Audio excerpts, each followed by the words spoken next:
but can you assess that or summarize it?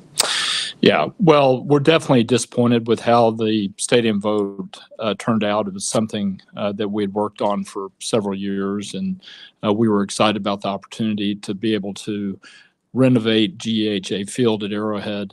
And unfortunately, it just didn't pass.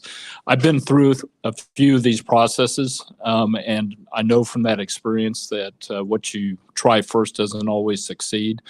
So we'll be in a situation where we go back to the drawing board. We will look at all of our options going forward, which is something that we mentioned before the vote. So that'll be our focus. When you say that, can you also just elaborate on what you think you learned from the voting itself? I mean, from the people of Jackson County, how they voted, what you think that statement was? Well, obviously they were not in favor of the proposal. In terms of dissecting it into why and which voters had a different perspective, I'm not sure we've had the time to go that deep. So that's something that we'll look at in the coming months. Clark, is it still a priority to be at Arrowhead Stadium? When we started on this process 3 years ago, it felt like we had a very long time, a long runway with about 9.5 years left on our lease. We're now down to 6.5. And so I do feel very much of a sense of urgency, and we will approach it from a broader perspective going forward, because time is short for us at this point, and so we need to see what other options are out there for us. I know it may be too early to answer this, but do you foresee separating from the Royals and whatever you do going forward? So John Sherman and I had a conversation following the vote, and he let me know that they were going to be working on other options as well. And I really think at this point it makes sense for both of us to work independently.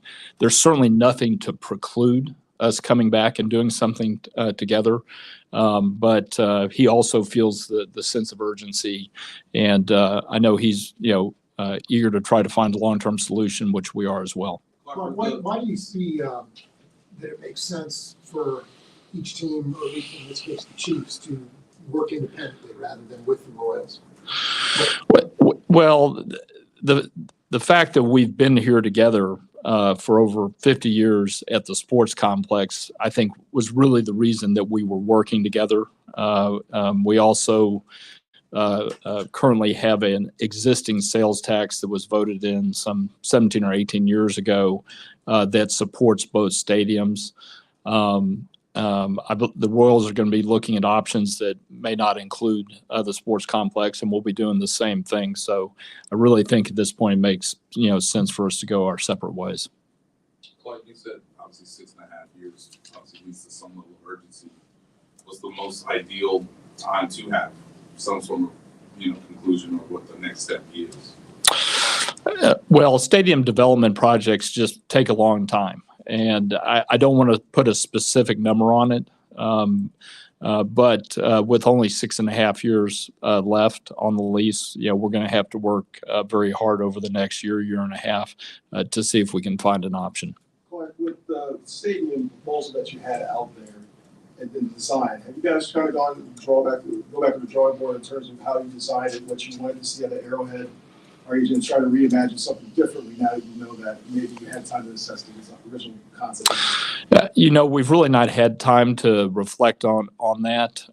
If we end up back focused on a renovation of Arrowhead, we'll obviously look at everything that we did from a design standpoint over the last couple of years to see if it can be enhanced. But we may be in a situation where we're looking at a new stadium as well.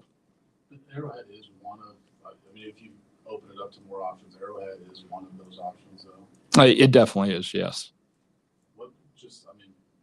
Obviously know your family tied to Arrowhead Stadium and what your dad's favorite place on earth. How much of a factor will that play, knowing that you may have to look at other options? I really can't speculate on how any of that's going to turn out. Arrowhead is a special place for our family and our fan base. That was one of the reasons that we focused on it with the last effort. But going forward, it may make more sense for us to be in a new stadium. Have you had any conversations with any Kansas officials, whether it be the governor or other state officials over there? We have not. We've been pretty focused the last 3 weeks on the draft, but we know we need to turn our attention back to the stadium front here in the coming months. Clark, you extended Andy. Just through that process going to him and the significance of that. Yeah, well, delighted to be able to announce that we extended not only Andy, but Brett Veach and Mark Donovan as well. The three of them have done a tremendous job leading the organization during their tenure with us. The three of them work extremely well together, and the success that we've had on the field and off is a credit to them. Obviously delighted to have all of them on board for a number of years. I talked a little bit about it before the Super Bowl when people were asking questions about how long Andy was going to go and speculating that he might be ready to retire. I just didn't have that sense. I think he's really enjoying what he's doing, and with good reason. And I was glad to be able to confirm that he wants to keep doing it as long as his health will allow it. How long do you see that being? It's impossible to look into the future and say that. I think he wants to coach as long as he feels like he can do the kind of job that he's done for us over the last 5 or 6 years. Brett has been a big part of that. How have you seen him maybe change over the years from like that 17-18 window when he first started to where he's at now? Yeah, well, he's definitely matured a lot in the role.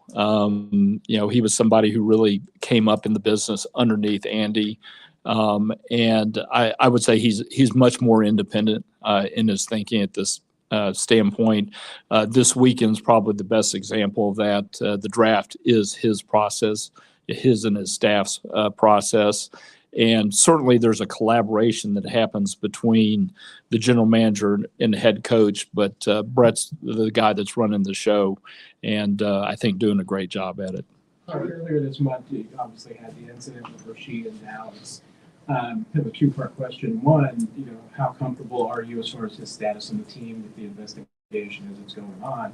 And secondly, did that cause you any pause or conversations with Brett as far as this draft goes about players that you might select or might not select based on any off-the-field questions and concerns? So I'll answer those in reverse order. I think Brett and his team do a really good job in evaluating the character of the individuals that we draft. Occasionally guys make mistakes and get in trouble. And certainly I'm very disappointed with the situation with Rashid and how that's unfolded. It is an active legal case, so I can't really comment on it further than that. He is still a member of the Kansas City Chiefs, and I think Andy mentioned that we'll just evaluate that as we go forward. Clark, when it comes to just meeting the couple guys that have been drafted so far, at least from Thursday and Friday, I'm sure you've met Xavier since he's out there at Fan Fest. What are your just initial reactions to meeting them and how you feel they fit in the team? Yeah, but at this point, the only one that I've met is Xavier, but I've talked to all four of them, and all four of them are really excited to be part of the Kansas City Chiefs. The three guys on the offensive side of the ball, one of the things that they always mention first is the opportunity to play with Patrick and how excited they are about that. And they obviously know about Andy Reid's history as one of the greatest innovators offensively in the National Football League. So I think there's a lot of excitement in coming to the Chiefs, and being back-to-back Super Bowl winners doesn't hurt as well. It's a pretty special opportunity for those young men. Clark, given the history of Arrowhead, were there certain just physical restrictions you guys could do in your bid to renovate the building that if you were in if you obviously plan to build a new building, you would have maybe more different expensive amenities for fans? I feel like you guys were restricted. You definitely have limitations when you renovate any building. You can't approach it from the same standpoint as if you were building new. It's just not possible. Fortunately, when Arrowhead was built back in the late 60s and early 70s, the design allowed us to do a lot of things some of which we did 15 years ago when we did that renovation to sort of bring the building into the 21st century. And our approach with it was to continue to do some more things that would make it more like a modern building. But they definitely are different. So I don't want to suggest that they're the same. Probably the best example in the league would be Lambeau Field, which has been renovated multiple times, and they've done a lot of great things with it. Is it like a brand new stadium? No, but it's also special in its own right. And given the potential of maybe building a new stadium, whether it's in Missouri or Kansas, is there, after the vote, having a few weeks' time, is there more appeal from your standpoint on what could be possible if building new is a logical conclusion?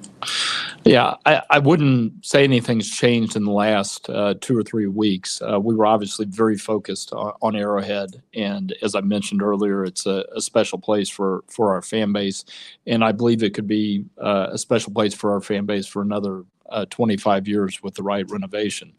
But we're just going to have to be open-minded in how we approach this, and that may involve a new stadium, and it could be an open-air stadium or it could be a dome stadium.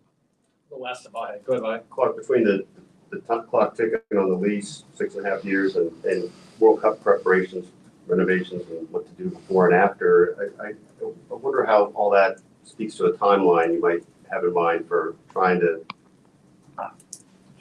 formalize what you're going to do. Yeah. Just going back to the comment I made earlier about having learned a lot from being through a few stadium processes over time.